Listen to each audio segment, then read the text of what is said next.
शांति। ना, एक एक बात बड़ी बारीकी समझने की है। हाँ, बाबा सन 1936 से लेकर और आज तक बड़े मीठे स्वरूप में हर एक बच्चों को एक एक बात गहन, गंभीर और रमणीकता से समझा रहे हैं। बाबा का 1 सेकंड 1 वर्ष के बराबर है। तो उस हिसाब से बाबा, हमको लगता है कि बाबा बड़ी धैर्यता से, बड़ी शांति से समझा रहे हैं, लेकिन बात समझने की है। ड्रामा अनुसार बाबा का 1 सेकंड 1 वर्ष के बराबर है, तो उस हिसाब से बाबा इस ड्रामे में बंद कर जो बाबा के पास खजाना है वो बच्चों को दे रहे हैं। लेकिन एक समय ऐसा भी आएगा जब बाबा का तीव्र रूप भी लोगों को दिखाई देगा। बाबा का तीव्र रूप क्या है? ये प्रकृति का प्रकोप ही बाबा का तीव्र रूप है।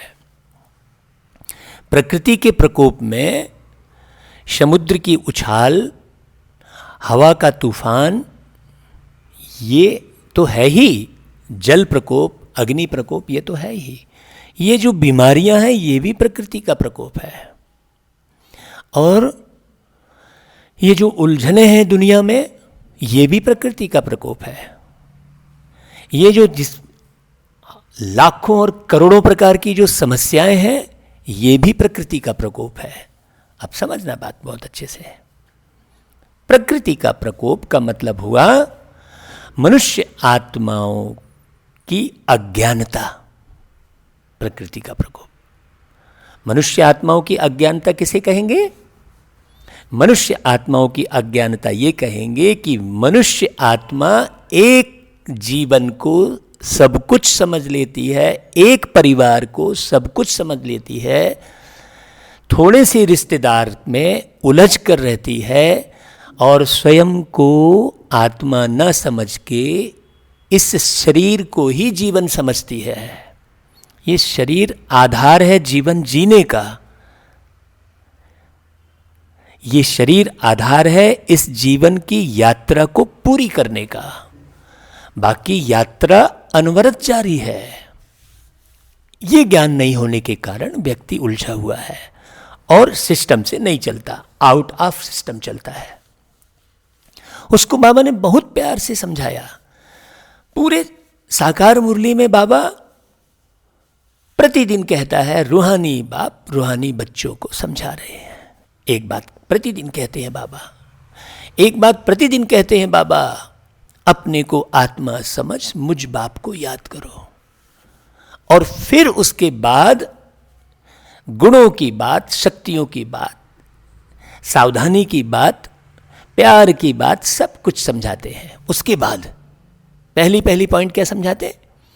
स्वयं को आत्मा निश्चय करो, ये बात समझाते हैं।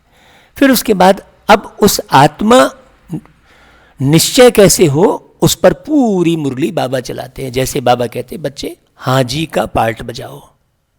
हम आपको अपनी जिंदगी का अनुभव सुनाते हैं। जब मैं इस जीवन में छोटा सा बच्चा था, 5 साल का, मैं पुराने अपने जीवन को देखता हूं तो मैं गौर करता हूं कि मेरी मम्मी पापा, मैं पिताजी कहा करता था और माँ कहता था, मम्मी पापा नहीं कहता था, बहुत खुश रहते थे मुझसे। क्यों खुश रहते थे? क्योंकि मैं हाजी का पार्ट बजाता था। और ये तो ज्ञान में आने के बाद मुझे समझ में आया कि मैं हाजी का पार्ट क्यों बजाता था। क्यों? क्योंकि वो शिक्षा मुझ आत्मा ने इसके पूर्व शरीर में जो मैं था, मैं जो आत्मा, पूर्व जन्म में कहना चाहिए, पूर्व जन्म कहेंगे तभी लोग समझेंगे, नहीं तो फिर कौन से शरीर में थे ऐसा हो जाएगा। तब मैंने बाबा का ज्ञान सुना था। तो आत्मा में वो मर्ज था, आत्मा में मर्ज था।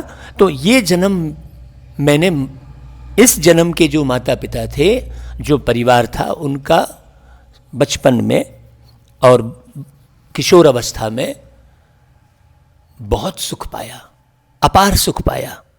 हाँ, व्यवहार का, स्वभाव का, प्यार का, सबका सुख पाया। क्यों? क्योंकि वो संस्कार पिछले जन्म में बाबा की मुरलियों के माध्यम से मुझ आत्मा ने अपने अंदर भरे थे। तो हमारे इस जन्म के जो माता पिता थे वो बड़ा खुश रहते थे हमसे।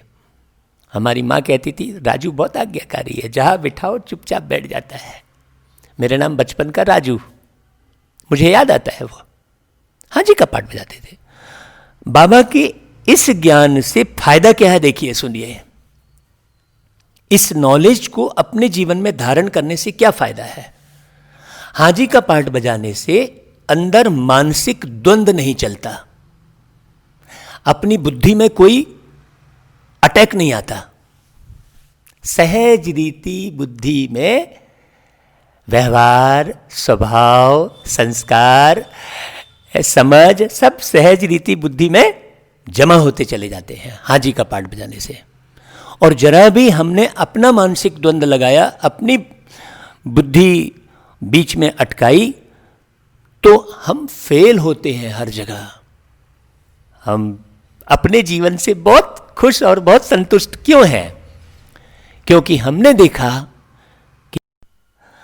देखा कि हाजी का पाठ बजाने के कारण पूरे जीवन भर हर जगह सफलता पाई। हाँ, जहां गए सफलता पाई। बाबा ने पूरा देश घुमाया, हाजी का पाठ बजाए। मां ने जो कहा, बच्चे ये कर ले, नहीं कर सकता नहीं कहा। फिर उसके बाद लौकिक जीवन में, ये तो बहुत सुंदर हमारा लौकिक जीवन बीता। उसके बाद अलौकिक जीवन की प्राप्ति हुई।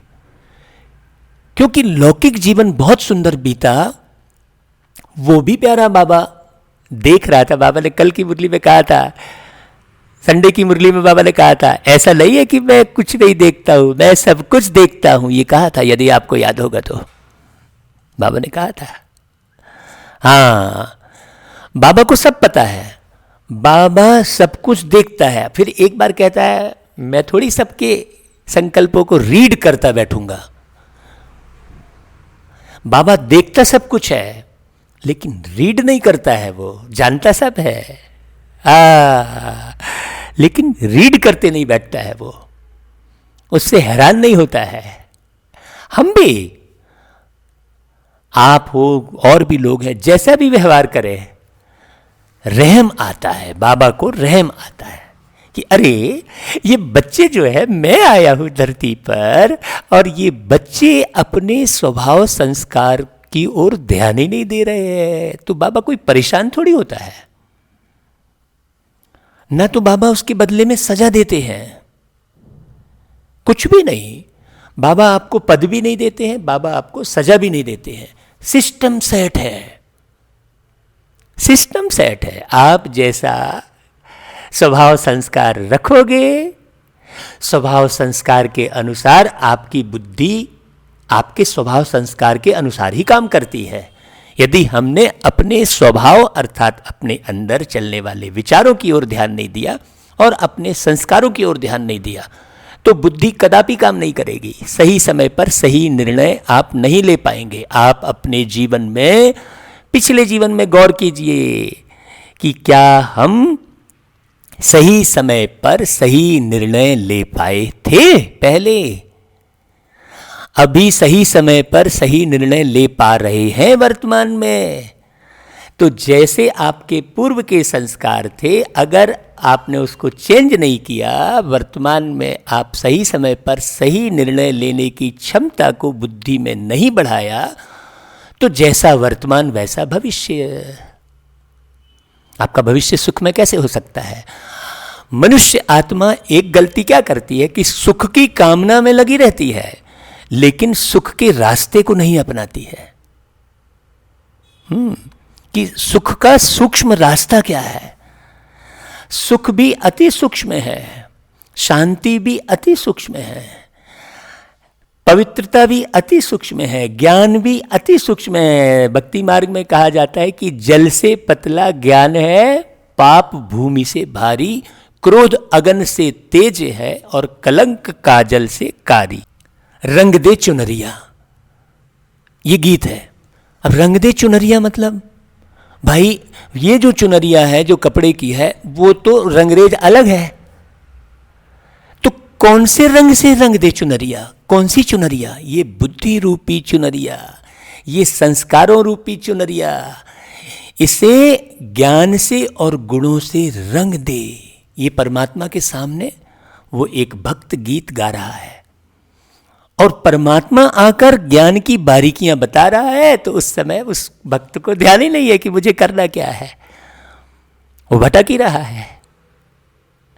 तो बाबा जो बातें बताते हैं कि बच्चे तुम हाजी का पार्ट बजाओ, लेकिन संसार की जितनी भी मनुष्य आत्माएं हैं वो कोई एक दूसरे में हाजी का पार्ट नहीं बजाते, और हाजी का पार्ट नहीं बजाने से उनके द्वारा गलत कर्म होते हैं और भयभीत होते हैं। आओ, तो बाबा की मुरलियों में ये बहुत बारीकियां हैं। यदि हम बाबा की मुरली को बारीकी से ध्यान देते हैं तो हमारे जीवन का निर्माण बहुत सुंदर होता है। मृदुल जी आपने देखा होगा, है ना? आओ बताते हैं। आपने देखा होगा कि दुनिया में अपनी समस्या के समाधान के लिए लोग कहां कहां जाते हैं?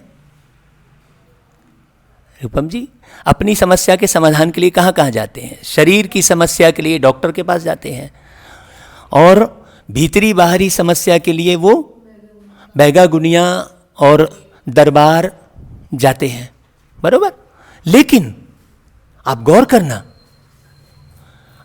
करना कि जितने भी स्थान अलग अलग समस्या के अलग अलग समाधान के बने हैं, क्या वहां वो पूरी तरह सफल हो पाते हैं? नहीं हो पाते। क्यों नहीं हो पाते? क्योंकि आध्यात्म से दूर रहते हैं सब। मूल है आध्यात्म। आज यदि हम और हमारा परिवार, चाहे वो ईश्वरी अलौकिक परिवार हो चाहे वो लौकिक परिवार हो, केवल आध्यात्म की वजह से बचा हुआ है। यदि आध्यात्म नहीं होता तो आपने देखा है कि उसी दरबार में हम भी जाते हैं और उसी दरबार में बहुत सारे लोग जाते हैं, लेकिन उनकी कंडीशन क्या है, उनकी दशा क्या है? आपने देखा है, पूरा रोड में घूमते रहते हैं। हमने ऐसे बहुत सारे लोगों को देखा। क्यों? क्योंकि बाबा ने मुरलियों में कहा है कि बच्चे, ये अंतिम समय चल रहा है, इसमें एक एक शरीर में अनेक आत्माएं प्रवेश कर जाएंगी। ये बाबा ने मुरलियों में समझाया है। यदि आत्मा आध्यात्म से मजबूत नहीं होगी तो वो आत्माएं जो शरीर में प्रवेश की हैं वो 10 जगह घुमाएंगी, आपको सैकड़ों जगह घुमाएंगी, बुद्धि को इतना बास्ट करेंगी, इतना बास्ट करेंगी कि ऐसे कितने सीन देखे आपने। आप कह रहे थे ना कि यदि मान लीजिए ये व्यक्ति अध्यात्म में नहीं होते अपने यज्ञ के अंदर भी, तो वो उसी तरह के से भटकते जैसे लोग सड़कों में कहीं भी, कई ऐसे आपने देखे होंगे कि चौराहे पे खड़े होकर वो कुछ भी भाषण किए जा रहे हैं, ऐसे देखे होंगे आपने। वो कौन है? वो कौन है? जिन्होंने अपनी बुद्धि को आध्यात्म की तरफ नहीं लगाया। हाँ, एक बल एक भरोसा, बाकी सब टेम्परेरी है। ये शरीर को चलाने के लिए पानी पीना, धूप लेना, शुद्ध भोजन करना, शरीर को चलाने के लिए। लेकिन बाबा ने समझाया कि शरीर और आत्मा दो से जीवन है। तो जितना पुरुषार्थ हम शरीर का कर रहे हैं उतना पुरुषार्थ आत्मा का भी करना पड़ेगा। जितना पुरुषार्थ हम इन शरीर की इंद्रियों को स्वच्छ रखने का करते हैं, हम आंखों को स्वच्छ रखने का करते हैं, रोज धोते हैं, जीभ को स्वच्छ रखने का कर्म करते हैं, कान को स्वच्छ रखने का कर्म करते हैं, एक एक शरीर के रोम छिद्रों को स्वच्छ रखने का कर्म करते हैं। तो जो बाबा ने मुरली का जो प्रावधान रखा, जो मुरली का नियम रखा, वो क्या है? वो क्या है? वो आत्मा की जो सूक्ष्म कर्मेंद्रिया है, वास्तव में जीवन किससे चल रहा है? एक शरीर और दूसरा आत्मा। आत्मा की कर्मेंद्रिया कौन कौन सी? मन, बुद्धि, संस्कार। तो ये जो मुरलियां हैं आप लोग अच्छे से सुनना और बार बार सुनना। ये जो मुरलियां हैं बाबा की, ये आत्मा की सूक्ष्म कर्मेंद्रियों को स्वस्थ रखने की, स्वच्छ रखने की, मजबूत बनाने की सबसे सरल और सबसे मजबूत विधि है। बाकी तो सारी दुनिया में लोग भटक रहे हैं। बाबा ने हमको सारी दुनिया भी घुमाई, जाओ बच्चे, ये राज्य भी चले जाओ, ये शहर भी चले जाओ। स्थान विशेष से कुछ नहीं है, कुछ नहीं है, सब स्थान एक जैसा है।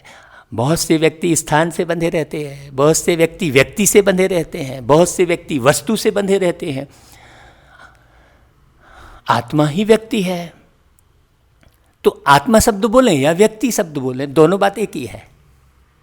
आत्मा जब शरीर में प्रवेश करती है तो अपने भावों को व्यक्त कर सकती है भाई, तो वो व्यक्ति कहलाती है। और जब आत्मा शरीर से निकल गई तो अपने भावों को व्यक्त नहीं कर सकती, तो अपने भावों को व्यक्त नहीं कर सकती तो उसे आत्मा कह देते हैं। बाकी आत्मा और व्यक्ति शब्द में कोई अंतर नहीं है। ये बात बड़ी समझने की है। तो बाबा ने ऐसी बहुत सारी पॉइंट बताई कि बच्चे आप हाजी का पार्ट बजाओ। हम हाजी का पार्ट बजाने से गलत भी है तो हाजी का पार्ट बजाओ। उसके कई उदाहरण बाबा ने प्रस्तुत किए। यज्ञ के अंदर में निर्मला शांता दादी जी की पुष्पिंद्रज नाम है, क्या नाम था? निर्मल शांता दादी।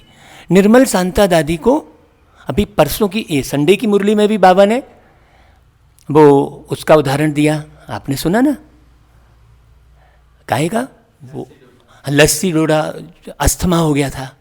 अब अस्थमा में कोई लस्सी पीने बोले, ऐसा ही एक वाक्यात और यज्ञ के अंदर में बाबा ने प्रमाणित करके दिखाया। तो निर्मला शांता दादी को निमोनिया हो गया था।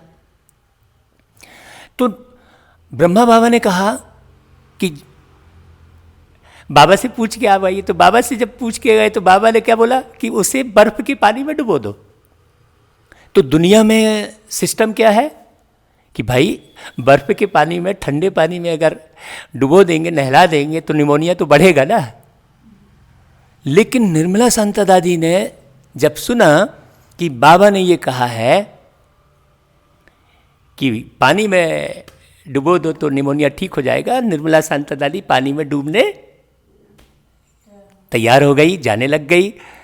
उतने समय ही शिव बाबा ब्रह्मा बाबा के तन में आए, रोका, बच्ची हम ये चेक कर रहे थे कि तुम अपनी बुद्धि तो नहीं लगा रही हो,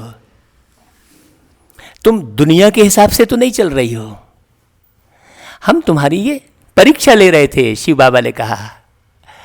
और हाथ रोक दिया, नहीं बच्चे तुम पास हो गए हाजी का पाठ बजाने में। सबसे पहला गुण है हाजी का पाठ बजाना।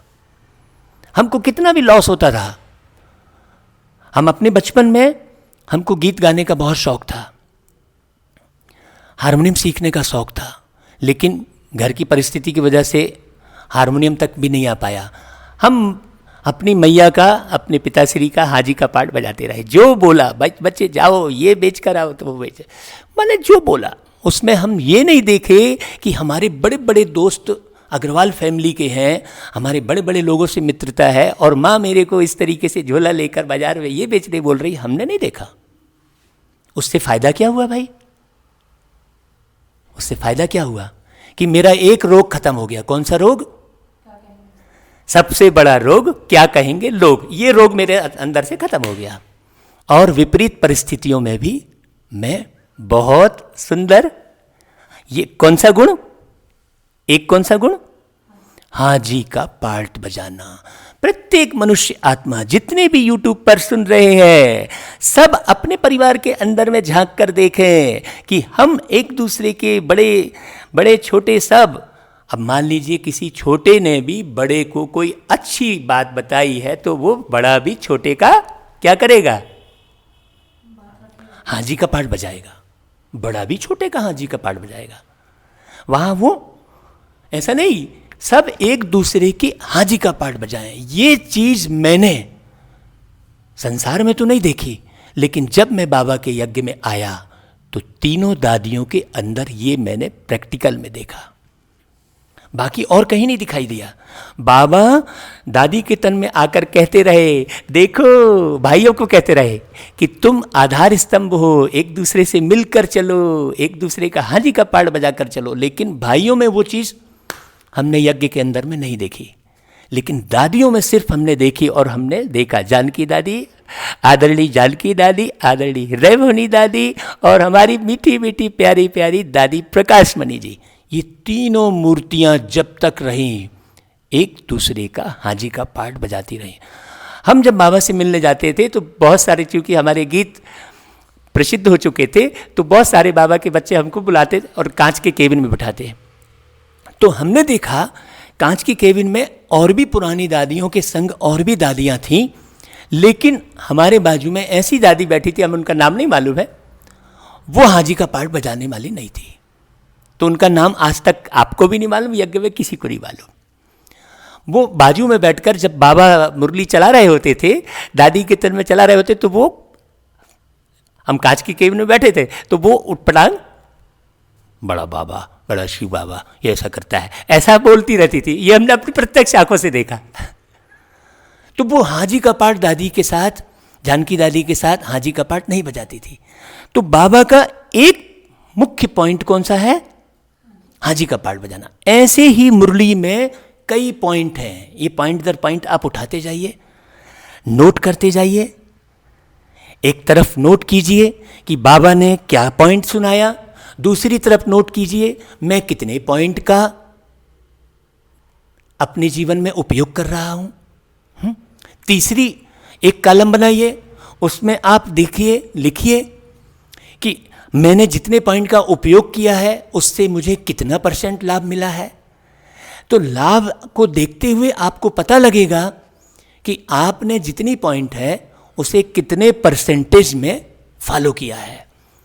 जो बच्चे बाबा की प्रत्येक पॉइंट को 100% फॉलो करते हैं वो 100 वर्ष का संगम युग पूरा कर लेते हैं। 100 वर्ष का संगम युग का मतलब होता है 100% पुरुषार्थ करना, पूरा डिवोटी होकर। हाँ, अभी क्या होता है, सारा समय रात और दिन मुझ आत्मा का मुरलियों में बीत रहा है। क्योंकि मीठे भैया, मीठी बहना, एक बात बहुत अच्छे से समझना, बाबा ने सारी दुनिया दिखाकर ये पक्का कर दिया है कि दुनिया में कुछ भी नहीं रखा है। अब स्पष्ट दिखता है, तो हमारा ध्यान, हमारा मन, हमारी बुद्धि पूरी तरह केंद्रित कहाँ हो गई? हाँ, आगामी दुनिया के लिए। क्योंकि अब ये पक्का हो गया कि मुझ आत्मा को यहां से संपन्न बन के बहुत स्पीड से निकलना है, मुझे यहां ज्यादा दिन रहना नहीं है। मैंने ये पक्का कर लिया, क्योंकि ये दुनिया अब छीछी दुनिया, बाबा कहता है इस दुनिया से तुम्हें नफरत आनी चाहिए, स्पष्ट कह रहा है बाबा। तो ये मैंने पक्का कर लिया कि जल्दी से जल्दी संपन्न होकर जल्दी से जल्दी मैं इस देह को निकलकर और ब्रह्मा बाप समान अव्यक्त वतनवासी बनकर अव्यक्ति रूप में सेवा करूं। कल की मुरली में बाबा ने कौन सा दिवस मनाने बोला? अव्यक्ति दिवस। तो देह को छोड़कर मतलब, देह को छोड़कर मतलब देह का भान नहीं रहना। मैंने शरीर छोड़ने की बात थोड़ी कर रहा हूं मैं। शरीर छोड़ना मतलब मन बुद्धि से शरीर के साथ बिल्कुल नहीं जुटे रहना, शरीर की देखभाल करना। बाबा कहता है इस घोड़े को दाना दे दो और दौड़ा दो। तो बाबा आज मुरली में कह रहा है, मीठे बच्चे, बाप आए हैं, बहुत सुंदर बात, बाप आए हैं वॉइसलेस दुनिया बनाने। अब बताओ भैया, वॉइसलेस का मतलब क्या है? आप बताओ। चलो एक शब्द बोला, आप बताओ। आप बताओ बेटा। नहीं मालूम। देखो मुरली में बोला, ऐसे बहुत सारे बच्चों को नहीं मालूम होगा। देखो ऐसी मुरली, वॉइसलेस का मतलब होता है विषय विकारों से मुक्त। हाँ, एक भी विषय विकार हमारे अंदर ना हो। और विषय विकार अति सूक्ष्म है। बाबा ने उसके लिए कहा, बच्चे जितना सूक्ष्म मैं हूं उतनी ही सूक्ष्म माया है। अंदर में सूक्ष्म विकार होता है। अरे भाई, मैं मुरली चला रहा हूं, आपको बता रहा हूं, इसका मतलब मेरे अंदर में सूक्ष्म विकार नहीं होंगे, ऐसा नहीं है, ऐसा नहीं है। ब्रह्मा बाबा को भी अंतिम घड़ी तक उन सूक्ष्म विकारों पर विजय प्राप्त करने का पुरुषार्थ करना पड़ा। इसलिए बाबा मुरलियों में कहता है कि जब तक जीना है तब तक ज्ञान अमृत पीना है, तब तक पढ़ना है। तो वाइसलेस दुनिया बनाने, मतलब विषय विकारों से मुक्त दुनिया बनाने आए हैं बाप। तुम्हारे कैरेक्टर सुधारने आए हैं बाप। अब बताओ, एक बार हमने बाबा के पास, बड़े परेशान होकर हम बाबा के पास गए, तो हमने बाबा से कहा, बाबा ऐसा हो रहा है मेरे साथ, वैसा हो रहा है, देखो ना, लोग समझते ही नहीं है। तो बाबा ने कहा, बच्चे मैं आया हूं धरती पर, मेरी बात लोग नहीं मानते तो तेरी नहीं मानते तो कौन सा बड़े भारी हो गया, तू काहे को इतना वो कर रहा है। मेरी मस्त मजा आ गया मेरे को। यही बात मैंने और सेंटरों पे जब प्रोग्राम करने गए तो बड़ी दीदियाँ हमको अपनी समस्या सुनाते, तो ये पॉइंट जैसे ही हम बोले तो दीदी बोली, वाह ये तो आपने बहुत अच्छी बात बोली। मैंने कहा, मैंने नहीं बोली भाई, ये बाबा ने योग के समय मुझे बताई थी, वो मैं आपको बता दे रहा हूँ। बाबा ने कहा, बच्चे मैं मुरली चलाता हूँ, अब आप खुद देख लो कितने बच्चे मानते हैं, खुद देख लो। तो जब मेरी बात नहीं मानते तो फिर तुम्हारी बात नहीं मानते तो कौन सी बड़ी बात है। तो बाबा कहते हैं, तुम भाई भाई हो तो तुम्हारी दृष्टि बहुत शुद्ध होनी चाहिए, भाई भाई की दृष्टि होनी चाहिए, अंदर के विचार। अच्छा भाई, प्रश्न, तुम बच्चे बेफिक्र बादशाह हो, फिर भी तुम्हें बहुत प्यारी बात, तुम बच्चे बेफिक्र बादशाह हो, फिर भी तुम्हें एक मूल फिक्रात अवश्य होनी चाहिए। कौन सी? हाँ, कल की क्लास में यही स्टार्टिंग किए थे, वहां पर शिव कुटीर में जो क्लास हुई थी। हम बता दें आपको, यदि हम बाबा के ज्ञान में नहीं चल रहे होते, यदि हम बाबा की मुरली को बारीकी से नहीं पढ़ रहे होते, तो आज हमारी भी वही स्थिति होती जो दुनिया में बहुत सारे लोगों की, जो सड़क पे घूम रहे होते हैं, चिल्ला रहे होते, वैसी स्थिति आज हमारी भी हो जाती। आध्यात्म सबसे बड़ा बल है, उससे बड़ा कोई बल नहीं है। तो बताओ भाई, बाबा उत्तर देते हैं, हम पतित से पावन कैसे बने, यह है मूल फिक्रात। ये अंदर में होना रहना चाहिए। ऐसा ना हो बाप का बनकर फिर बाप के आगे सजाएं खानी पड़े। सजाओं से छूटने की फिक्रात रहे। वही बात क्लास में मुरली शुरू करने के पहले बोल रहे थे ना, भैया लोग नहीं थे। हाँ, नहीं तो उस समय बहुत लज्जा आएगी। लेकिन कई ऐसी आत्माएं होती हैं, अरे जो होगा देखा जाएगा, क्या करना है। लेकिन उस समय जब दुखी होंगे तब, हाँ ठीक है, मैंने जो किया है मैं तो उसको पा ही लूंगा, वो मेरे को मालूम है, उससे कोई फर्क नहीं पड़ता है। बताओ, ऐसे ही आत्मा ज्ञान में आगे बढ़ सकती है क्या? ऐसी आत्मा उच्च पद पा सकती है क्या? सोचने की बात है। हमें बाबा कहता है, हमें हठ योगी नहीं बनना है, हमें राजयोगी बनना है। यह है हठ योग। ऐसे हठ योगी सारे संसार में हैं जो हठ धर्मिता का पालन करते हैं, स्वधर्मिता का पालन नहीं करते, वो हठ धर्मिता का पालन करते हैं। जो होगा देखा जाए, पालूंगा, मेरे को मालूम है। अब फिर जब बीमार पड़ेंगे तब हा हा हा करेंगे, तब फिर डॉक्टर खोजेंगे, जल्दी से बचाओ, जल्दी इधर जाओ उधर जाओ, फिर ज्योतिष के पास, पुलिस थाना, कोर्ट कचहरी के चक्कर मारेंगे, डॉक्टर के चक्कर मारेंगे। तब कहांगे, तब तुम सहो ना भाई, तुम तो बोल रहे थे कि जो सजा मिलेगी बिल्कुल मंजूर है, तब फिर क्यों चिल्ला रहे हो? तो बाबा वही कह रहा है कि लज्जा आएगी, बाकी तुम बेपरवाह बादशाह हो। सबको बाप का परिचय देना है। सबको बाप का परिचय देना है। प्यार का सागर, शांति का सागर, आनंद का सागर बनकर बाप का परिचय, बनना ही बाप का परिचय देना है। बाबा कहता है कोई समझता है तो बेहद का मालिक बनता। कोई समझता है तो फिर क्या होता है, वो बेहद का मालिक बनता। नहीं समझता है तो उसकी तकदीर। तुम्हें परवाह नहीं। अब किसकी परवाह नहीं करना? जो नहीं समझता उसकी परवाह नहीं करना। नहीं तो तुम्हारी बुद्धि कहां फंसी रहेगी?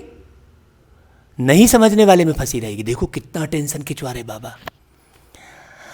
हाजी का पार्ट बजाने वाले ही राजमहल के अंदर रहेंगे। हाजी का पार्ट बजाने वाले राजमहल का सुख पाएंगे, और जो हाजी का पार्ट नहीं बजाएगा उसका एक बहुत सुंदर जो है यज्ञ के अंदर में बिल्कुल प्रैक्टिकल देखा गया। एक माता थी, आपको बताते हैं।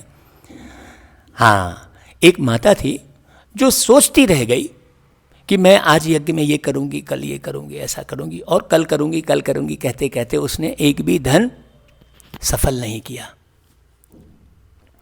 फिर उसका शरीर छूट गया। शरीर छूट गया तो उसे बहुत पश्चाताप हुआ। फिर वो एक बाई के तन में प्रवेश करके यज्ञ के वरिष्ठ लोगों से मिली, और देखो भाई के तन में प्रवेश की तो उसकी आवाज़ तो लेडीज़ की ही रहेगी, माता की ही, तो बिल्कुल उस भाई की आवाज़ भी बदल गई। ये प्रैक्टिकल देखा। तो उसने कहा कि अभी मैं अपना धन सफल कर सकती हूँ क्या, मैं साइन कर सकती हूँ क्या? बोले नहीं, अब तो तुम्हारा गया, क्योंकि तुम्हारा अपना शरीर नहीं है, तुम अब दूसरे के शरीर में बैठे हो। तो उस आत्मा ने अपना अनुभव सुनाया कि मैं शरीर छोड़ी तो मैंने देखा कि मेरा लास्ट में एक छोटा सा घर, झोपड़ी जैसा मुझे मिल गया है। हाजी का पार्ट नहीं बजाया। बाबा ने कहा बच्चे तन मन धन जन समय श्वास संकल्प सब सफल करो। बड़ा गहन गंभीर है बाबा का ज्ञान। अच्छा भाई, ओम शांति।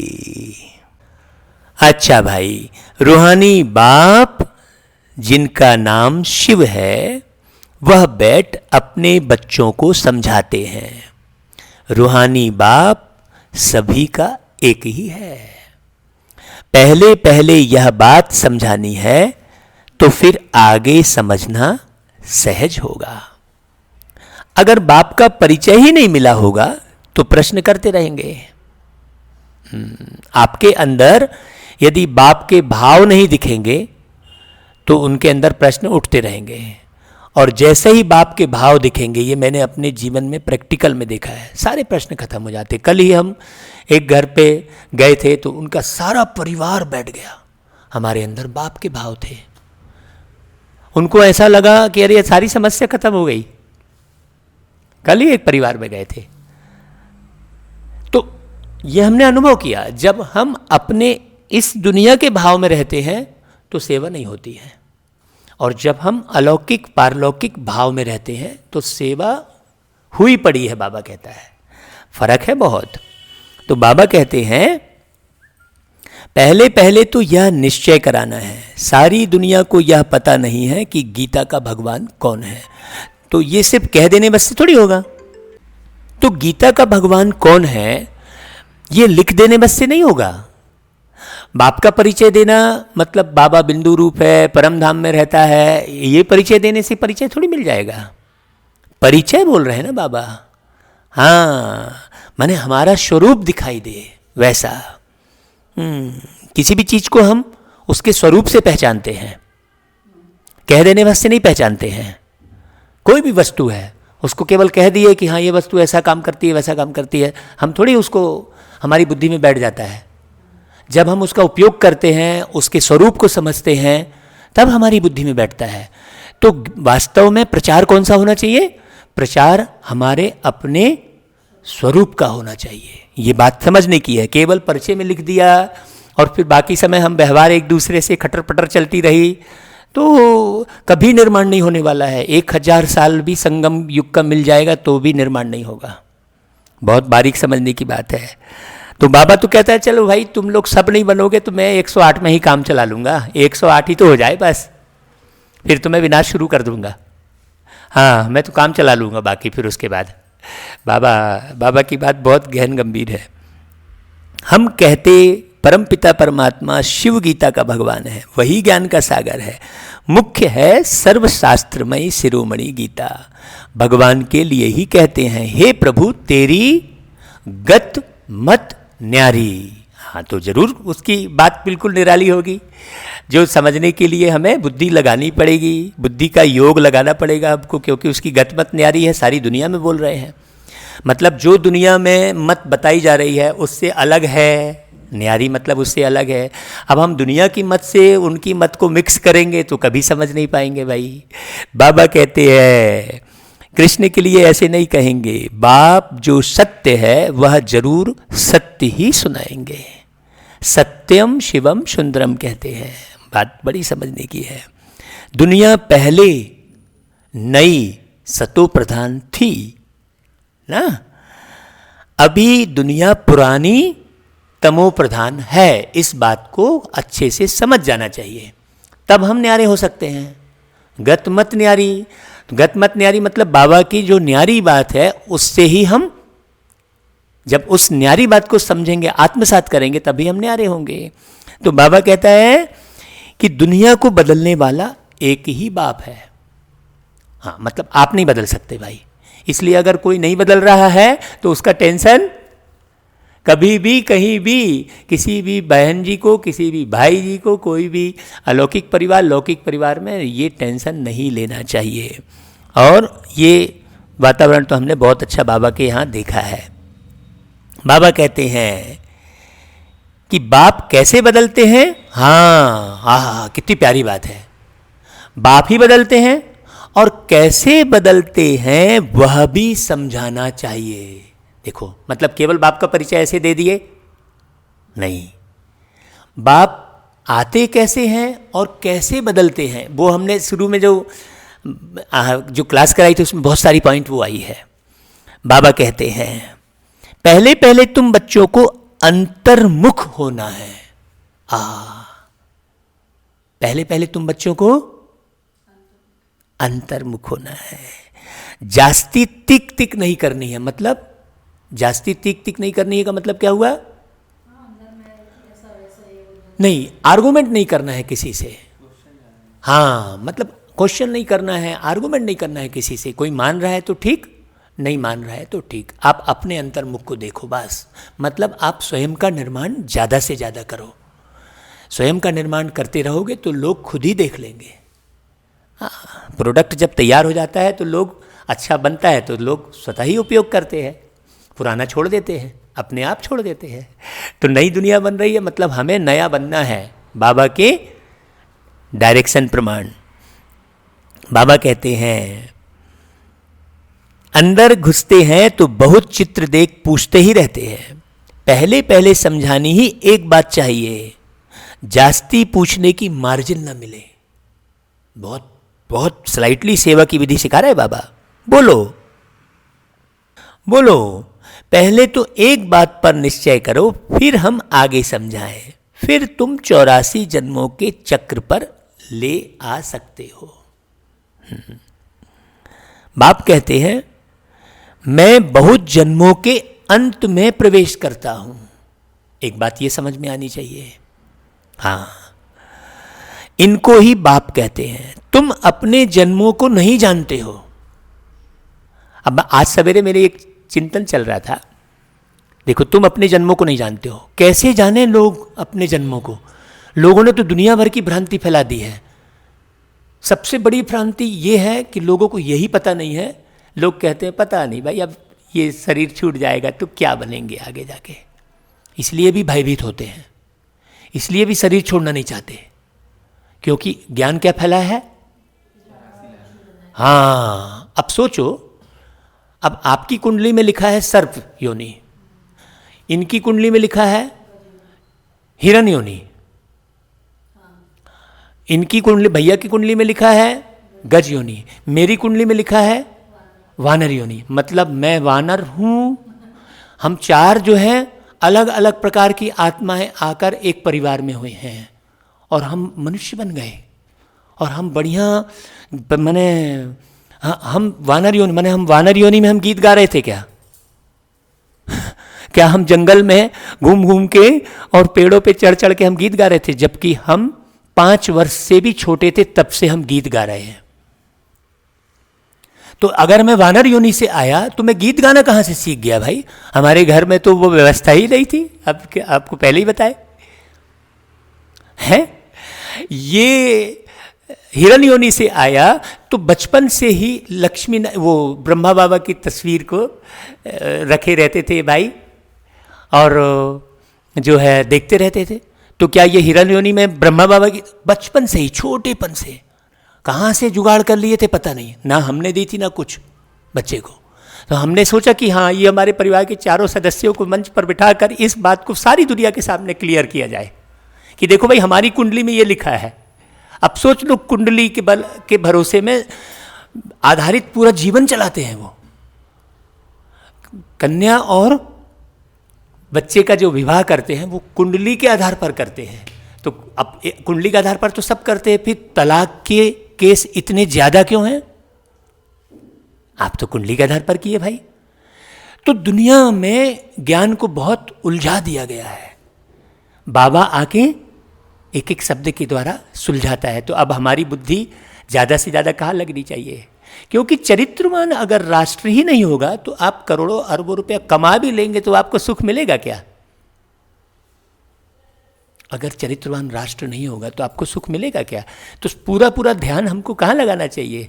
ज्ञान की गहराई प्रत्येक व्यक्ति को बताकर, जब तक प्रत्येक व्यक्ति के अंदर से भ्रांतियां नहीं हटाएंगे तब तक हम शांति की स्थापना नहीं कर सकते। इसलिए बाबा रोज की मुरली में 84 जन्मों की बात, सर्वव्यापी नहीं हूं, इसकी बात रोज की मुरली में बोलते हैं। रोज की मुरली में बोलते हैं। क्यों बोलते हैं रोज की मुरली में?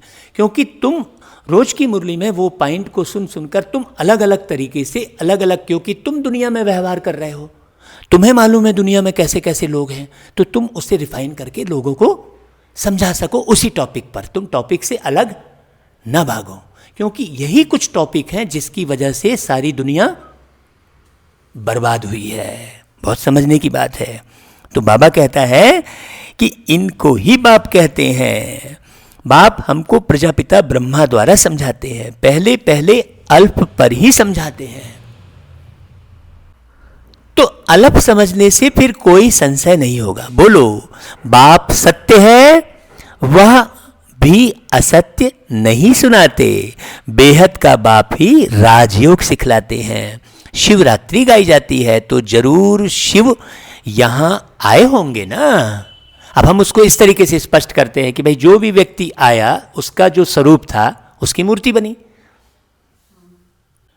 तो बाबा जिस स्वरूप में आया उसकी मूर्ति बनी।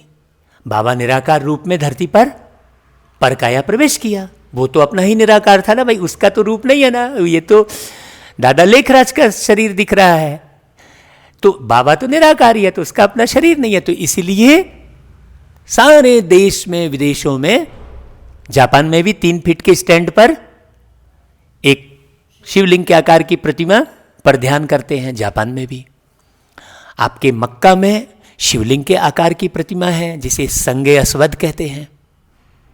ये स्पष्ट है, बाबा ने सारा स्पष्ट किया।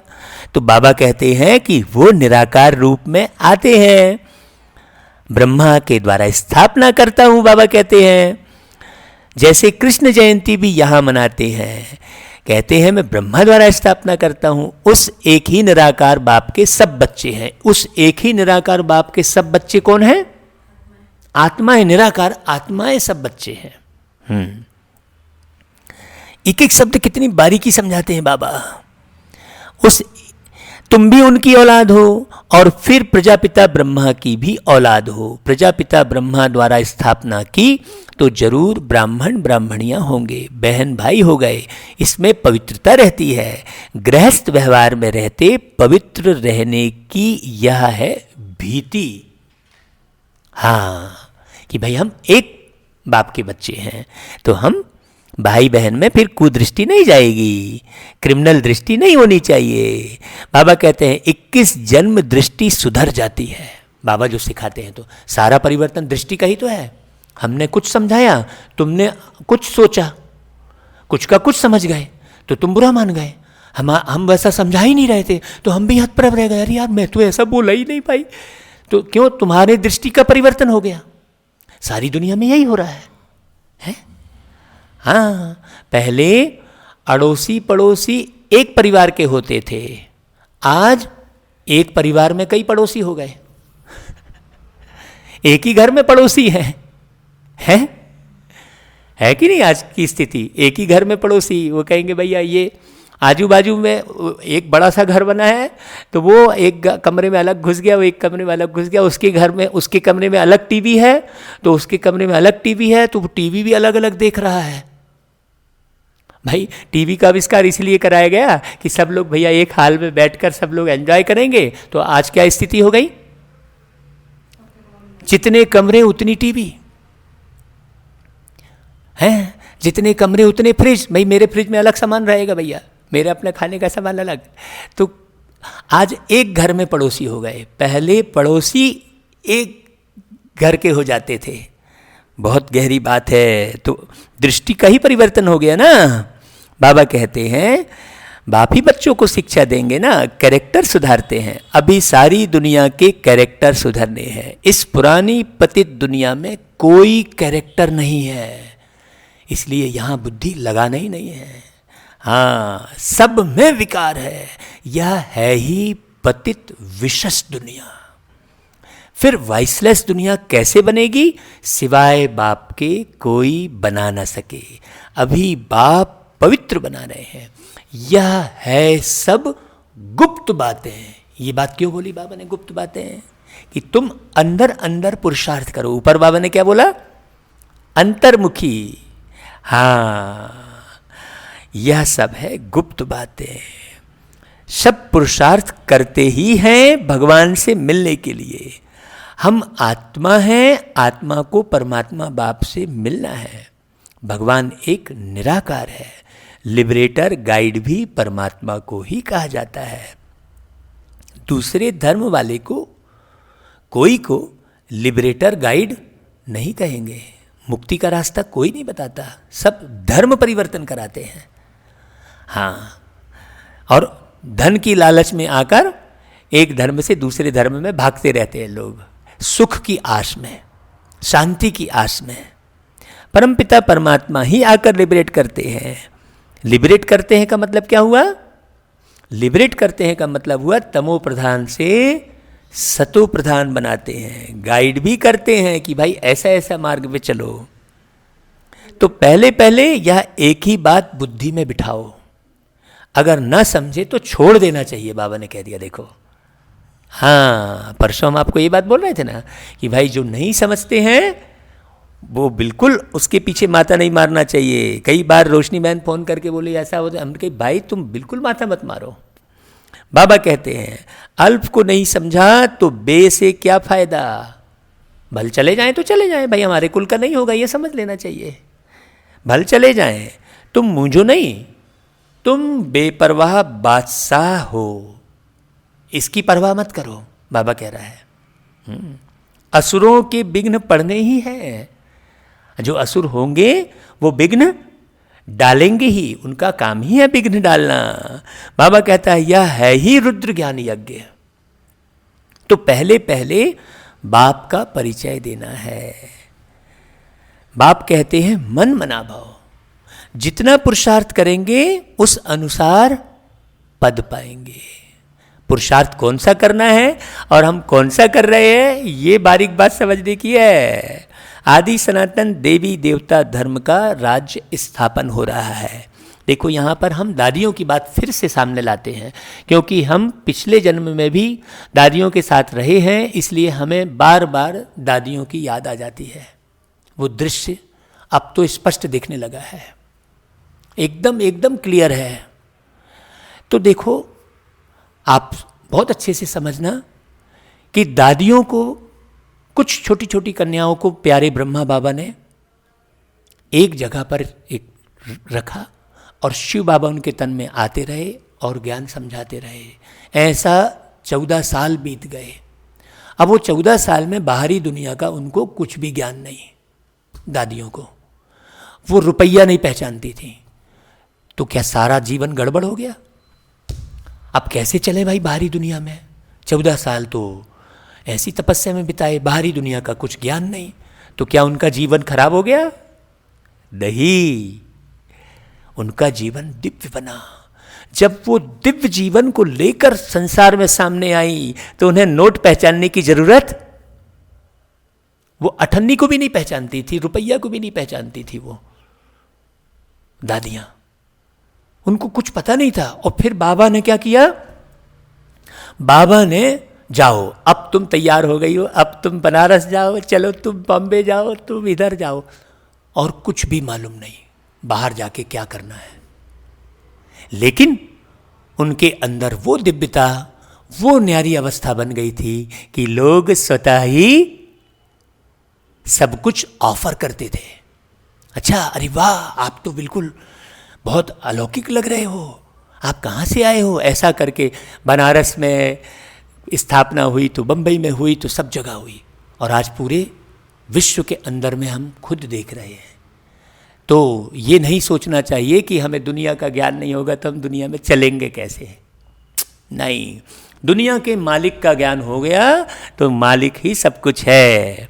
बाबा कहते हैं कि आदि सनातन देवी देवता धर्म का राज्य स्थापन हो रहा है। इन लक्ष्मी नारायण की डिनास्टी है, और धर्म वाले कोई डिनास्टी स्थापन नहीं करते हैं, और किसी धर्म में राजा महाराजा नहीं होते हैं, धर्म पिता होते हैं। बाप तो आकर सबको मुक्त करते हैं, फिर अपने अपने समय पर और धर्म स्थापकों को आकर अपना धर्म स्थापन करना है, वृद्धि होनी है। पतित तो बनना ही है बाद में, पतित से पावन बनाना यह तो बाप का ही काम है। देखो यहां पर यह लाइन क्यों बोली बाबा ने? पतित तो बनना ही है भाई, आगे तो तुम जाके पतित ही बनने वाले हो, तो अभी क्यों नहीं, अब क्यों पतित पने की तरफ जा रहे हो, है ना? क्योंकि पावन तो तुम एक ही बार बन रहे हो, फिर तुम बनोगे ही भाई। फिर तो काहे के तुम इधर पतित की तरफ ख्याल कर रहे हो, काहे तुम विषय विकारों की तरफ ख्याल कर रहे हो? बाबा ये बार बार ऐसी लाइनें बोल के हमें ये समझाना चाहते हैं। बाबा कहते हैं वह तो सिर्फ आकर धर्म स्थापन करेंगे, उसमें बड़ाई की बात ही नहीं, महिमा है ही एक की। सत्यम शिवम सुंदरम कहते हैं, और किसी की महिमा नहीं है। किसी की महिमा में सत्यम शब्द और सुंदरम शब्द नहीं है, महिमा है ही एक की। वो तो क्राइस्ट के पिछाड़ी कितना करते हैं, उनको भी समझाया जाए। लिबरेटर गाइड तो गॉड फादर ही है, वो भी कहते हैं गॉड इज लाइट, वो भी कहते हैं गॉड फादर बोलते हैं। ईश्वर ही पिता है, गॉड फादर मतलब ईश्वर ही पिता है। तो बाबा कहते हैं बाकी क्राइस्ट ने क्या किया, उनके पिछाड़ी क्रिश्चियन धर्म की आत्माएं आती रहती हैं, नीचे उतरती रहती हैं, बस। दुख से छुड़ाने वाला तो एक ही बाप है। वो जो नीचे उतरती हैं वो आगे जाकर क्या करती हैं, वो दुख ही पाती है ना, क्योंकि उन्हें सुख का ज्ञान तो मिलता ही नहीं है। तो इसलिए दुनिया में क्या बढ़ता चला जाता है, सारी दुनिया में दुख बढ़ता चला जाता है, क्योंकि सुख का मार्ग तो कोई बताता ही नहीं है, वो तो अपना धर्म स्थापन करते हैं। सिंपल सी बात है, ये बात बड़ी समझने की है। तो बाबा कहते हैं यह सब पॉइंट्स बुद्धि में अच्छी रीति धारण करनी है। अब कोई मुझे कहे कि बहुत अच्छे से समझाओ तो बुद्धि में धारण करे, तो बिल्कुल बाबा मदद भी करता है। फिर हर जगह पर हर पॉइंट बाबा हमें कहलवा भी देता है। फिर एक गॉड का ही मर्सीफुल कहा जाता है, क्राइस्ट कोई दया नहीं करते हैं। हाँ, एक भगवान को ही मर्सीफुल माने दया का सागर कहते हैं। बहुत प्यारी बात है। ये बाबा जो ज्ञान सुना रहे हैं, ये बाबा की क्या है, दया ही है ना। ये बाबा का मर्सीफुल अवस्था ही है ना बाबा की। बाबा कहते हैं कि इसमें संशय नहीं आना चाहिए। बोलो, बाप तो सत्य बोलेंगे ना, तुम और बातों में जाओ ही नहीं। बाबा कहते हैं हम बीके को बाप ही सुनाते हैं, यह चित्र सब उन्होंने ही बनवाए हैं, इसमें संशय नहीं लाना चाहिए। संशय बुद्धि विनश्यन्ति। पहले तुम अपने को आत्मा समझ बाप को याद करो तो विकर्म विनाश होंगे। जब तक विकर्म विनाश नहीं होंगे ना, तब तक बुद्धि में वो ज्ञान स्थिर नहीं रहेगा। आप रिफाइन करके बता नहीं सकते लोगों को और अपने जीवन में उतार भी नहीं सकते हैं। हाँ, आप ज्ञानी लोगों के संगठन के बीच में रह के आप ज्ञानी बन जाएंगे ऐसा नहीं है, आपको अपना पुरुषार्थ करना पड़ेगा। अब कोई कहे कि नहीं मैं सेंटर पे जाके रहकर और ज्ञानी बन जाऊंगा, तो नहीं, उसमें अपना पुरुषार्थ करना पड़े। उसका गायन देखो अर्जुन और एकलव्य का दिखाया है। अर्जुन से ज़्यादा तीरंदाज कौन बना? एकलव्य बना। बहुत बारीक बात है।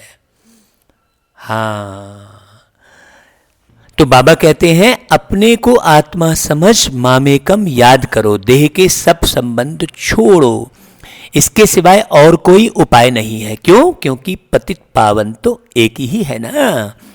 बाप जिसमें प्रवेश करते हैं उनको भी फिर पुरुषार्थ कर सतो प्रधान बनना है। ऐसा नहीं, वही मैंने कहा ना कि ऐसा नहीं कि ज्ञानी लोगों के बीच में आप रहकर ज्ञानी हो जाएंगे, नहीं हो सकते। बाप प्रवेश किया है तो भी वो अपने आप ज्ञानी बन जाएंगे, ऐसा नहीं है। तो भी बाबा ने क्या कहा, इनको भी पुरुषार्थ करना है, बनेंगे पुरुषार्थ से। फिर ब्रह्मा और विष्णु का कनेक्शन भी बताते हैं। बाप तुम ब्राह्मणों को राजयोग सिखलाते हैं तो तुम विष्णुपुरी के मालिक बनते हो। हर एक शब्द हर एक विचार बाबा का नशे वाला है। फिर तुम ही 84 जन्म ले अंत में शूद्र बनते हो। फिर बाप आकर शूद्र से ब्राह्मण बनाते हैं, ऐसे और कोई बता ना सके। भाई तुम शूद्र कब बनते हो और मैं कब बनाता हूँ और कैसे बनाता हूँ। पहली बात है बाप का परिचय देना। बाप कहते हैं मुझे ही पतितों को पावन बनाने यहाँ आना पड़ता है, ऐसे नहीं कि ऊपर से प्रेरणा दे दूँ, ऐसा नहीं है भाई। इनका ही नाम है भागीरथ। वो लोग सोचते हैं हाँ वो भगवान को जब कराना होगा करा लेगा, ऐसा करते हैं। भाई भगवान तो करा रहा है आके, भाई बाबा के तन में प्रवेश करके समझा रहा है। हाँ, तो जरूर इनमें ही प्रवेश करेंगे। यह है ही बहुत जन्मों के अंत का जन्म, फिर सतो प्रधान बनते हैं। बाबा यहाँ के कोई चमत्कार थोड़ी दिखाते हैं। दुनिया में कहते हैं अरे ये जो है शिवलिंग जमीन से निकला। भाई जमीन से क्या वो भगवान पत्थर है क्या जो पत्थर के रूप में निकल आएगा है? बोले ये अपने आप निकला है, ये भगवान की महिमा है। भाई सोचो कितनी भ्रांति है। बाबा कहता है बहुत जन्मों के अंत का जन्म है ये, फिर सतो प्रधान बनते हैं। उसके लिए बाप युक्ति बताते हैं कि अपने को आत्मा समझ मामेकम याद करो। मैं ही सर्वशक्तिमान हूँ, मुझे याद करने से तुम्हारे में शक्ति आएगी। ऐसा कोई बोल नहीं सकता भाई कि मैं ही सर्वशक्तिमान हूँ। ऐसा कोई मनुष्य बोल सकता है क्या? हाँ, क्या ब्रह्मा बाबा बोल सकता है? नहीं। बाबा कहते हैं तुम विश्व के मालिक बनेंगे। यह लक्ष्मी नारायण का वर्षा इन्हों को बाप से मिला है। कैसे मिला वह समझाते हैं। प्रदर्शनी म्यूजियम आदि में भी तुम कह दो कि पहले एक बात को समझो फिर और बातों में जाना। यह बहुत जरूरी है समझना, नहीं तो तुम दुख से छूट नहीं सकेंगे। क्या चीज़ है बहुत जरूरी समझना? बाबा को समझना। मुख्य जरूरी क्या है? एक्यूरेट बाबा को समझना कि बाबा कैसा है। बार बार चिंतन चले कि बाबा कैसा है। इस परिस्थिति में बाबा होता तो क्या करता, तो बाबा तुरंत टच करेगा। अच्छा तुम मेरे को सामने रख रहे हो, हाँ चलो मैं बताता हूँ तुमको। पग पग पे बाबा की मदद मिलती है भाई, अगर आपने सही ढंग से बाबा को याद किया तो बाबा कहते हैं पहले जब तक निश्चय नहीं किया तो तुम समझ नहीं सकेंगे। इस समय है ही भ्रष्टाचारी दुनिया। हाँ, जल्दी समझेंगे नहीं क्योंकि भ्रष्टाचारी दुनिया है। देवी देवताओं की दुनिया श्रेष्ठाचारी थी। ऐसे ऐसे समझाना है। मनुष्यों की नब्ज भी देखनी चाहिए, कुछ समझता है या तवाई है। अब ऐसे ही बैठे हैं हम कहते हैं भैया हाँ चलो ठीक है हटाओ, दूसरी बात करो भाई। अगर तवाई है तो फिर छोड़ देना चाहिए। तवाई मतलब क्या हुआ यहाँ? तवाई मतलब जैसे मनुष्य, जैसे तवा बहुत गर्म होता है और उसमें पानी डालो, बहुत गर्म होगा तो क्या होगा? वो पानी रुकेगा क्या उसमें? फट से हवा में उड़ जाएगा। तो गर्म यानी तवा यानी जो विषय विकारों की अग्नि में झुलस रहा है उसके अंदर ज्ञान के छींटे ठहरेंगे नहीं। स्पष्ट है भाई, सिंपल सी बात है। हाँ, तो नब्ज देखना चाहिए, उसकी दृष्टि से समझ में आ जाएगा, उसकी दृष्टि से उसकी बोल से समझ में आ जाएगा। बाबा कहते हैं चात्रक पात्र को परखने की भी बुद्धि चाहिए। जो समझने वाला होगा उनका चेहरा ही बदल जाएगा। देखो आ गई वही लाइन, उसके अंदर उमंग आएगा। हम आपको ऐसे बहुत सारे वीडियो दिखा सकते हैं जो भीड़ में एक व्यक्ति आप पकड़ सकते हो, देखो एकदम, और वही व्यक्ति को हम बुलाते हैं और वो व्यक्ति बन जाता है बाबा का बच्चा। मालूम पड़ता है, भीड़ में मालूम पड़ता है कि कौन किस तरीके से सुन रहा है। 10,000 की भीड़ में व्यक्ति ढूंढ लेंगे आप, अगर आपको परखने की शक्ति है तो बाबा कहता है पहले पहले तो खुशी की बात देनी है। बेहद के बाप से बेहद का वर्षा मिलता है ना। बाबा जानते हैं याद की यात्रा में बच्चे बहुत बहुत ढीले हैं। बाबा को याद नहीं करते हैं, हर घड़ी बस झरमुई में पढ़ते हैं। बाबा कहता है बाप को याद करने की मेहनत है, उसमें ही माया बहुत विघ्न डालती है। यह भी खेल बना हुआ है। बाबा ने ये अपने लिए लाइन चलाई, बाबा ने बताया सबको, लेकिन बोला चलो हटाओ, ये भी तो खेल बना हुआ है, हमको भी ऐसा उपयोग करना चाहिए। बाप बैठ समझाते हैं कैसे यह खेल बना बनाया है। दुनिया के मनुष्य तो रिंचक भी नहीं जानते। बाप की याद में रहने से तुम किसको समझाने में भी एक रस होंगे, नहीं तो कुछ ना कुछ नुक्स निकालते रहेंगे। बहुत प्यारी बात है। बाबा कहते हैं तुम जास्ती कुछ भी तकलीफ ना लो, स्थापना तो जरूर होनी ही है। भावी को कोई भी टाल नहीं सकते, हमेशा उल्लास में रहना चाहिए। बाप से हम बेहद का वर्षा ले रहे हैं। बाप कहते हैं मामेकम याद करो, बहुत प्रेम से बैठ समझाना है, समझे तो ठीक। बाप को याद करते करते प्रेम में आंसू आ जाने चाहिए। है ना भाई, कैसी स्थिति होती है। और तो सभी संबंध हैं कलयुगी, यह है रूहानी बाप का संबंध। यह तुम्हारे आंसू भी विजय माला के दाना बनते हैं। देखो बाबा ने कितनी गहराई बता दी। ये आंसू भी तुम्हारे क्या बनते हैं, विजय माला के दाना बनते हैं। बहुत थोड़े हैं जो ऐसा प्रेम से बाप को याद करते हैं। रिजल्ट बता रहे बाबा, कोशिश कर जितना हो सके अपना टाइम निकाल अपने भविष्य को ऊंचा बनाना चाहिए, क्योंकि इन सांसों का क्या है भरोसा, जाने कब ये साथ छोड़ दे। है ना भाई, सांसों के ऊपर से कितने गाने बाबा ने बनवाए। सांसों का मोल खजाना यूं ही ना लुटता जाए, पल पल प्रभु की याद में बिता ले, ये पल लौट के ना आए।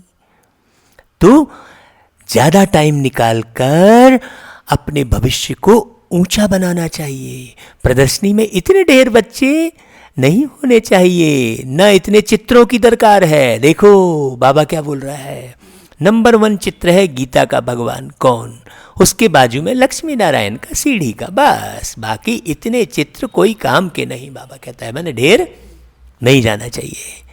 तुम बच्चों को जितना हो सके याद की यात्रा को बढ़ाना है। अभी तो चित्रों की भीड़ लग गई देखो, और ज्ञान देखो पूरा उलझ के रह गया।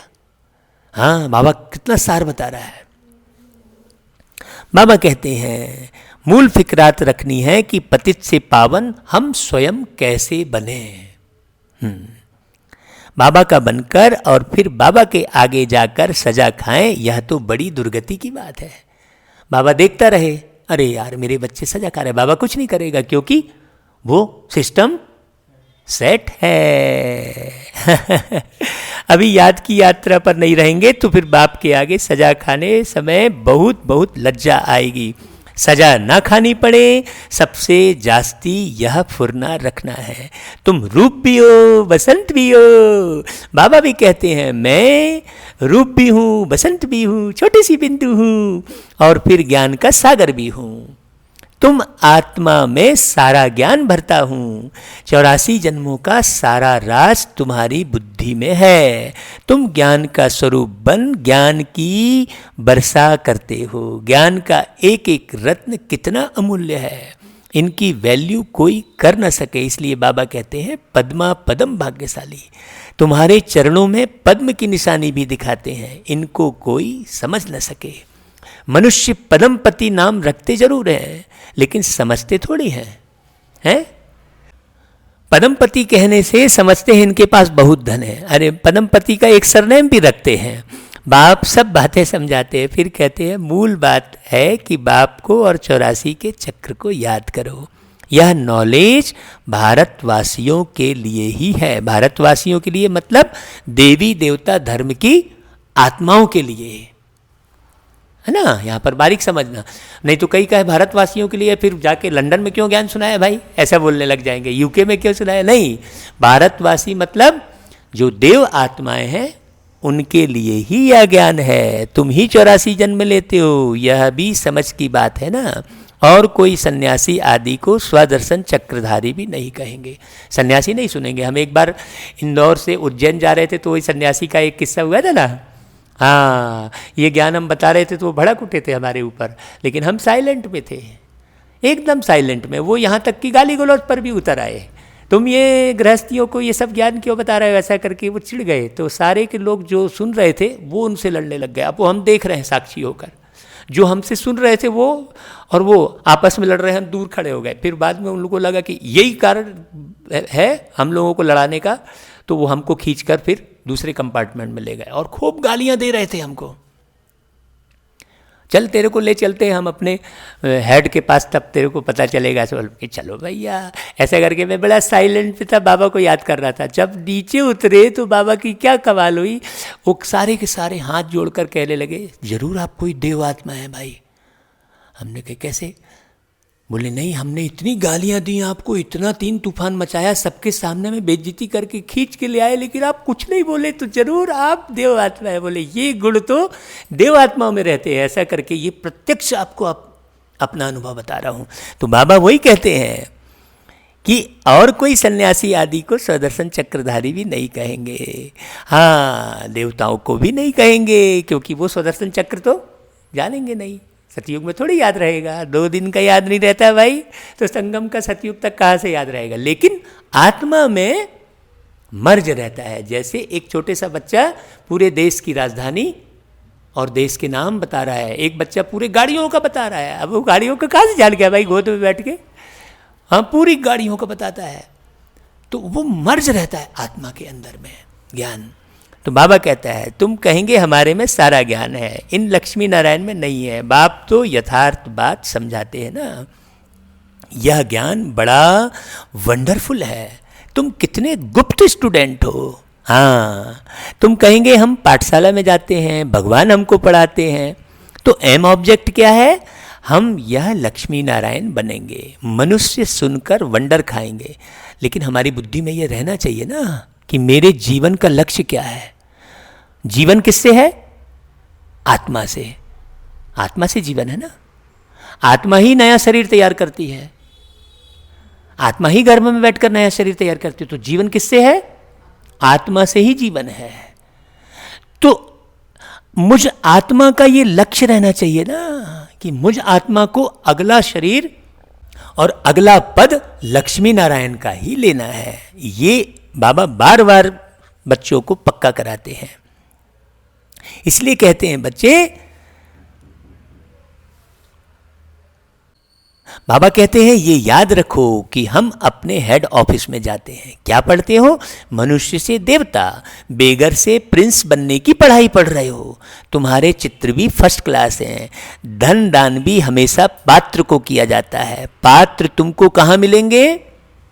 शिव के मंदिर में, लक्ष्मी नारायण के मंदिर में, राम सीता के मंदिरों में। वहाँ जाकर तुम उन्हों की सेवा करो। अपना टाइम वेस्ट नहीं करो घूमने फिरने में, इधर उधर झरमुई झरमुई में। तुम ज्ञान प्राप्त कर रहे हो, जब तक तुम इधर उधर जाके लोगों को ये ज्ञान पहुंचाओगे नहीं, तुम्हारे पास जमा कैसे हो गया?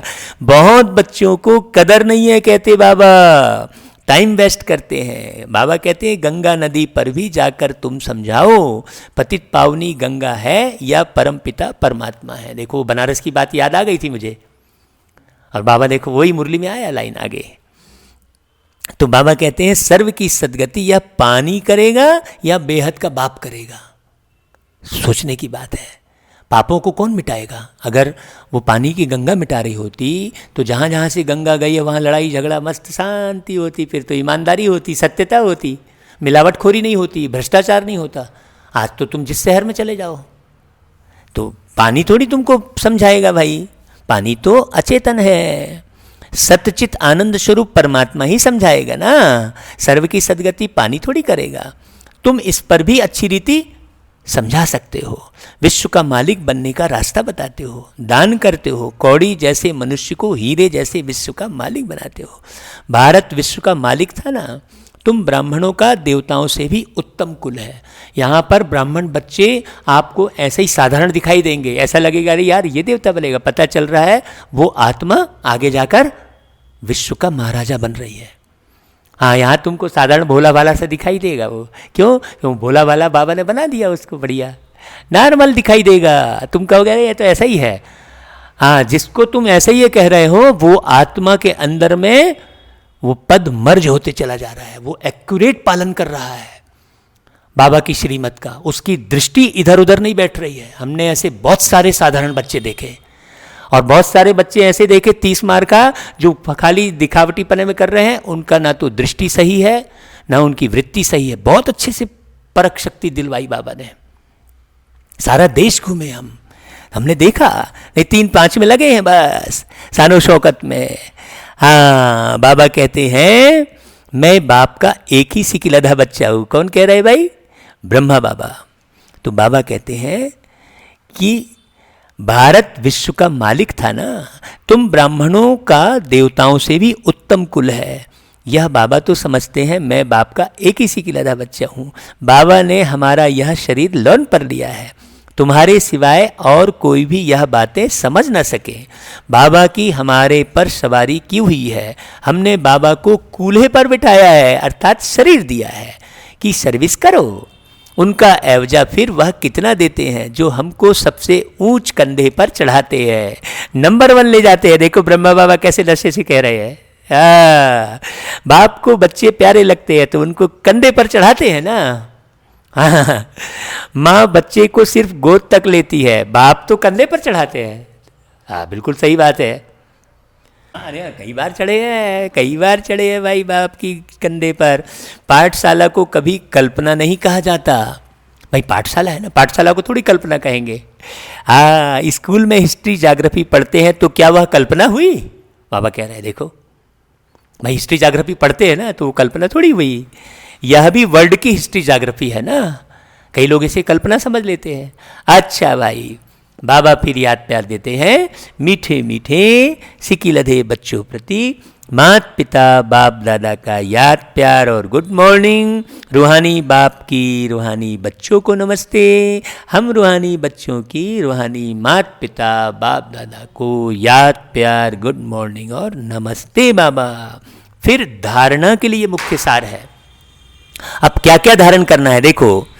पहली पॉइंट, बहुत प्रेम से बैठकर रूहानी बाप को याद करना है। हाँ, याद में प्रेम के आंसू आ जाएं, उसके लिए गीत बनाया था याद में। हंसुअन से अखियां भीग गई हैं बाबा तेरी याद में, तेरे ही गीतों की धुन बन रही है बाबा हर एक साज में।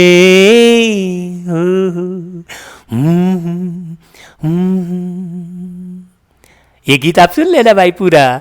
तो आंसू हमारे तो भाई जब से हम बाबा के बने हैं इस जन्म में भी, तब से लेकर आज तक जब भी हम मुरली पढ़ते हैं, जब भी बाबा को याद करते हैं, अभी तो हमारे निरंतर आंसू बहते रहते। कई लोग सोचते हैं ये काहे को दुखी है, किसी को ये पहचान में नहीं आता है। मेरे आंसू को देखकर कई लोग ये समझ जाते हैं हाँ कि क्या मालूम ये क्या सोच रहे हैं, उनको मालूम नहीं पड़ता है। बाबा कहते हैं वह आंसू विजय का माला का दाना बन जाएंगे। अपना समय भविष्य प्रारब्ध बनाने में सफल करना है। यहां टुक्कड़ रोटी खा के चला लो काम, यहां टुक्कड़ रोटी खा के चला लो काम, यहां 2 जोड़ी कपड़े में चला लो काम, लेकिन आत्मा को पावन बनाने का पूरा पूरा फुरना रहना चाहिए। आज की मुख्य बात है, मैं आत्मा पावन बनी हूं कि नहीं।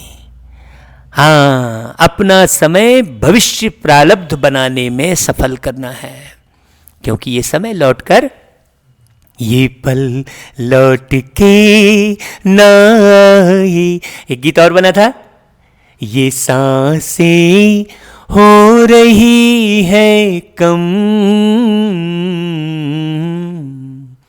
ये सांसें हो रही है कम, ओ मानव तू मिटा ले अपने मन के तम, ये सांसें हो रही है कम। ऐसे ऐसे बाबा ने ज्ञान वाले गीत बनवाए। अच्छा भाई, फिर दूसरा सार सुनते हैं। अंतर्मुखी हो सबको अल्प का परिचय देना है। ज्यादा तीक तीक नहीं करनी है का मतलब ज्यादा आर्गुमेंट किसी से नहीं करना है। एक ही फुर्ना रहे कि ऐसा कोई कर्तव्य ना हो जिसकी सजा खानी पड़े। हाँ, अगर इशारे दे रहे हैं कि देखो भाई तुम ऐसा कर रहे हो, इससे तुमको आगे तुम्हारा भविष्य खराब होने वाला है, तो हमारी बुद्धि में ये नहीं आना चाहिए हाँ होगा तो होगा, हाँ ठीक है मैंने जैसा किया वैसे तो सजा पालेंगे, वो हठ योग कहलाएगा। अच्छा भाई, फिर वरदान। शुभ भावना से सेवा करने वाले बाप समान अपकारियों पर भी उपकारी भव। जैसे बाप अपकारियों पर उपकार करते हैं, भाई हम सब अपकारी ही तो थे जो हमको बाबा ने मीठे बच्चे कहकर पढ़ाया। ऐसे आपके सामने कैसी भी आत्मा हो, लेकिन अपने रहम की वृत्ति से शुभ भावना से उसे परिवर्तन कर दो, यही है सच्ची सेवा। जैसे साइंस वाले रेत में भी खेती पैदा कर देते हैं, ऐसे साइलेंस की शक्ति से रहम दिल बन अपकारियों पर भी उपकार कर धरनी को परिवर्तन करो। स्वपरिवर्तन से, शुभ भावना से कैसी भी आत्मा परिवर्तन हो जाएगी, क्योंकि शुभ भावना सफलता अवश्य प्राप्त कराती है। अच्छा भाई, फिर स्लोगन। ज्ञान का सिमरन करना ही, क्या बोला? ज्ञान का सिमरन करना ही। वो लोग नाम का सिमरन बोलते हैं और बाबा ने क्या कहा? ज्ञान का सिमरन। कितना फर्क हो गया। नाम के सिमरन में तो तुम्हारी बुद्धि में एक ही नाम रहेगा, लेकिन ज्ञान तुम्हें आदि मध्य अंत का मिलता है। तो ज्ञान का सिमरन करना ही सदा हर्षित रहने का आधार है। हाँ, अच्छा भाई, ओम शांति। बहुत सारे बाबा के बच्चे हमको कहते हैं कि भाई आप विस्तार से ही मुरली सुनाइए, क्योंकि सीधे सीधे तो बहुत सारी मुरलियाँ आ रही हैं, बहुत सारे लोग मुरली वो कर रहे हैं, तो आप विस्तार से ही सुनाइए। हम बीच में क्या करने लगे थे कि सीधा सीधा जल्दी पढ़ के आधे घंटे में मुरली समाप्त करके यूट्यूब पर प्रसारित कर रहे थे, तो लोगों की शिकायतें आना शुरू हो गई कि भाई आप एक एक शब्द में को जो समझा रहे हैं वैसा ही समझाइए। तो इसीलिए अब सारा समय हम बाबा के बच्चों की सेवा में लगा रहे हैं और बाबा करवा रहे हैं। तो आप सब भी बाबा की याद में प्रेम के आंसू बहाना, क्योंकि वो मोती बन जाएंगे, विजय की माला का दाना बन जाएंगे। अच्छा भाई, ओम शांति।